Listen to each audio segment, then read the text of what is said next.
5. It will be long ere the Kishru Keel forget their night attack on the lowland villages.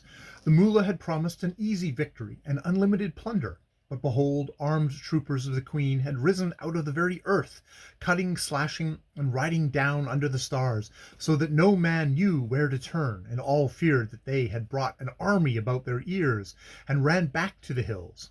In the panic of that flight, more men were seen to drop from wounds inflicted by an Afghan knife jabbed upwards, and yet more from long-range carbine fire. Then there rose a cry of treachery, and when they reached their own guarded heights, they had left, with some 40 dead and 60 wounded, all their confidence in the blind mullah on the plains below. They clamored, swore, and argued round the fires, the women wailing for the lost, and the mullah shrieking curses on the returned. Then Khorasan Khan, eloquent and unbreathed, for he had taken no part in the fight, rose to improve the occasion. He pointed out that the tribe owed every item of its present misfortune to the blind mullah, who had lied in every possible particular and talked them into a trap.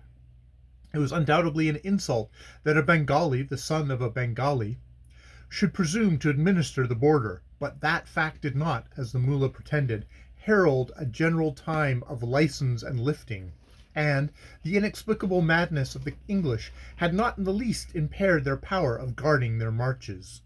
On the contrary, the baffled and outgeneraled tribe would now, just when their food stock was lowest, be blockaded from any trade with Hindustan until they had sent hostages for good behavior, paid compensation for disturbance, and blood money at the rate of 36 English pounds per head for every villager they might have slain. And yet ye know that these lowland dogs will make oaths that we have slain scores. Will the mullah pay the fines, or must we sell our guns? A low growl ran round the fires. Now, seeing that all this is the mullah's work, and that we have gained nothing but promises of paradise thereby, is it in my heart that we of the Kurushu Keel lack a shrine whereat to pray? We are weakened, and henceforth how shall we dare to cross into the Mardar Keel border, as has been our custom, to kneel to Pir Saja's tomb? The Madar men will fall upon us, and rightly, but our mullah is a holy man. He has helped 20 of us into paradise this night. Let him therefore accompany his flock, and we will build over his body a dome of the blue tiles of Multan, and burn lamps at his feet every Friday night. He shall be a saint. We shall have a shrine, and there our women shall pray for fresh seed to fill the gaps in our fighting tale. How you think? A grim chuckle followed the suggestion, and the soft weep of unscabbarded knives followed the chuckle. It was an excellent notion, and met a long-felt want of the tribe. The mullah sprang to his feet, glaring with withered eyeballs at the dawn death he could not see, and calling down the curses of God and Mohammed on the tribe. Then began a game of blind man's bluff round and between the fires, whereof Kurushank, the tribal poet, has sung in verse that will not die. They tickled him gently under the armpit with the knife point. He leaped aside screaming, only to feel a cold blade drawn lightly over the back of his neck, or a rifle muzzle rubbing his beard. He called on his adherents to aid him, but most of these lay dead on the plains, for Khorasan Khan had been at some pains to arrange their decease. Men described to him the glories of the shrine they would build, and the little children, clapping their hands, cried, "Run, mullah, run! There's a man behind you!" In the end, when the sport wearied, Khorasan Khan's brother sent a knife home between his ribs.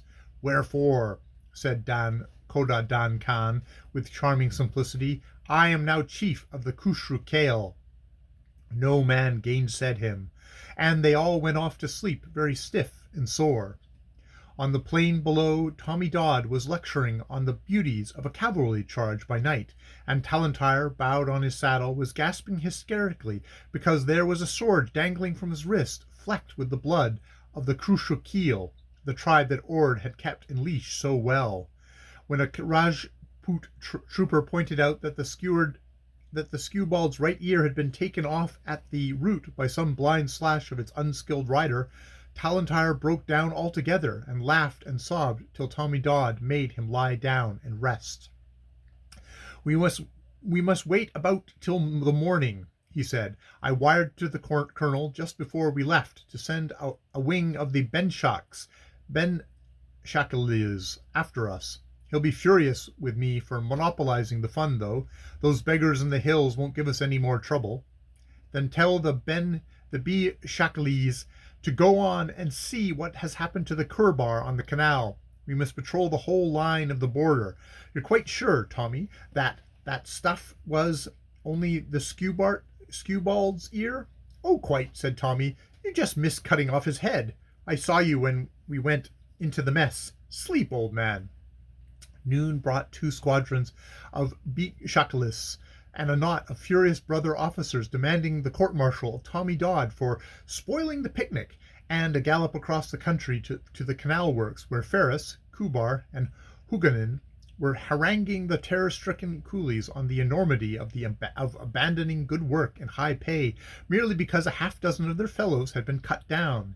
The sight of a troop of the Benshakalis restored wavering confidence, and the police-hunted section of the Krushu Keel had the joy of watching the canal bank humming with life as usual, while such of their men as had taken refuge in the watercourses and ravines were being driven out by the troopers. By sundown began the remorseless patrol of the border by police and trooper, most like the cowboy's eternal ride round restless cattle. Now, said Kota Dan Khan to his fellows, pointing out a line of twinkling fires below, you may see how far the old order changes. After their horse will come the little devil guns that they can drag up to the tops of the hills, and, for aught I know, to the clouds when we crown the hills. If the tribe council thinks good, I will go to Talanshire Sahib, who loves me, and see if I can stave off at least the blockade. Do I speak for the tribe? I speak for the tribe, in God's name. How these accursed fires wink! Do the English send their troops on the wire, or is this the work of the Bengali?